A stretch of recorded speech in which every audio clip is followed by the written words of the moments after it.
সেদিন পৃথিবীটারে কাঁপিয়ে দেয়া হবে, পুরো পৃথিবী নড়ে চড়ে উঠবে, টাওয়ার গুলো ভেঙে খান খান, পাহাড়গুলো ভেঙে দুমড়ে মুচড়ে যাবে, মানুষগুলো বিক্ষিপ্ত পতঙ্গের মতো নিক্ষিপ্ত হবে, সাগরের পানির মাঝখানে দাউ দাউ দাউ দাউ দাউ দাউ করে আগুন জ্বলতে শুরু করে দিবে।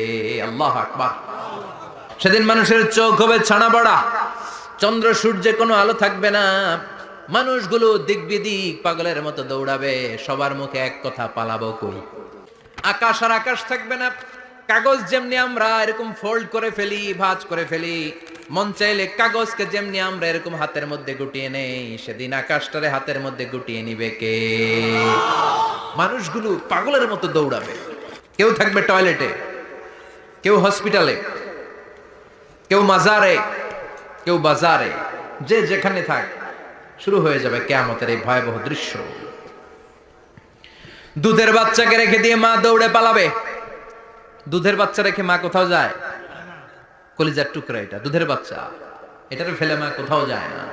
কিন্তু কিয়ামতের এই ঝাঁকুনির দৃশ্য দেখে, আল কারিয়া মাল ওমা আদরাকা মাল, এই দৃশ্য দেখে দুধের বাচ্চারে রেখে মা দিবে দৌড়। আমি আমার খুতবার শুরুতে সূরাতু আল কারিয়ার প্রথম 3টি আয়াত তেলাওয়াত করেছি।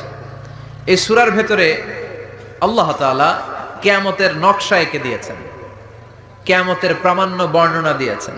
কিয়ামত যে একদিন হবে, এই পৃথিবী যে ধ্বংস হয়ে